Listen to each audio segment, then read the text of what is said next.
যদি একটা সংস্কার ছাড়া নির্বাচন হয় তাহলে এটা হবে ছাত্র জনতার অভ্যুত্থানের সাথে রক্তের সাথে প্রতারণা, বেইমানি। 5 নির্বাচনী এলাকার বিএনপির নেতাকর্মীরা সেই প্রার্থীর পক্ষে আমরা কাজ করব।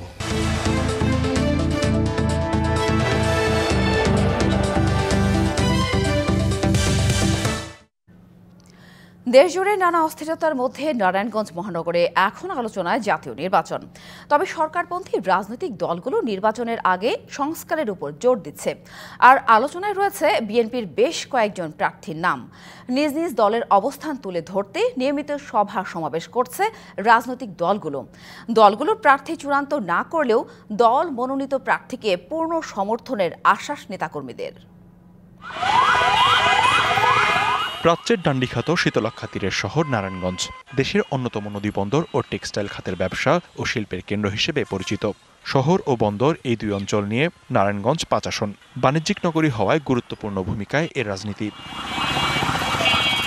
শেখ হাসিনা সরকারের পতনের পর নারায়ণগঞ্জ মহানগরে বদলেছে রাজনীতির হিসেব নিকেশ।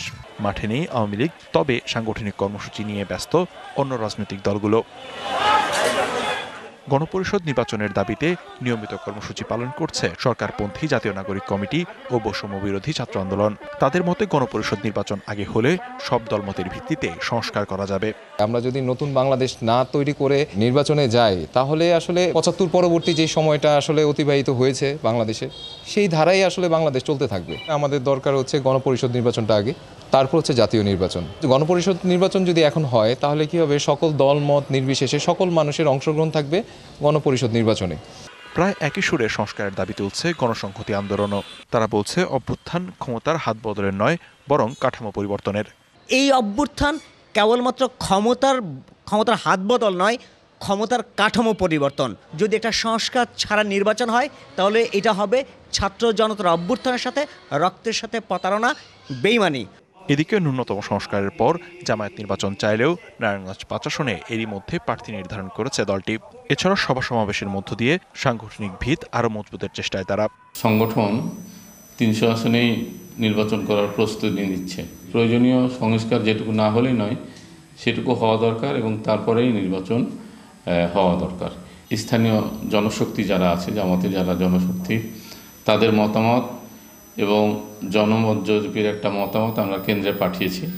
কেন্দ্র এই বিষয়টা নিয়ে সিদ্ধান্ত নেবে।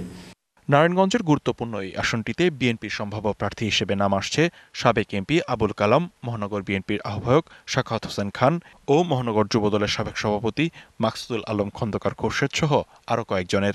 সবাই নিজের মতো করে মাঠ গোছানোর চেষ্টা করছেন।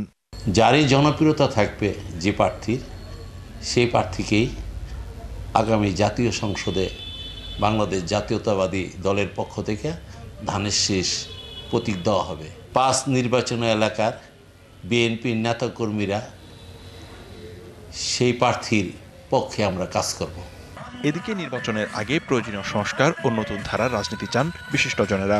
প্রয়োজনীয় সংস্কার ছাড়া কোনো নির্বাচনই আসলে শেষ পর্যন্ত অর্থ বয়ে আনতে পারবে কিনা আমার সন্দেহ আছে। সাধারণ মানুষের কাতার থেকে উঠে আসা লোকজনদেরই আসলে সত্যিকারভাবে রাজনীতিতে আসা উচিত এবং তাদেরকেই নির্বাচন করা উচিত এবং জনগণেরও উচিত যে সেই ধরনের লোকদেরকে নির্বাচিত করা।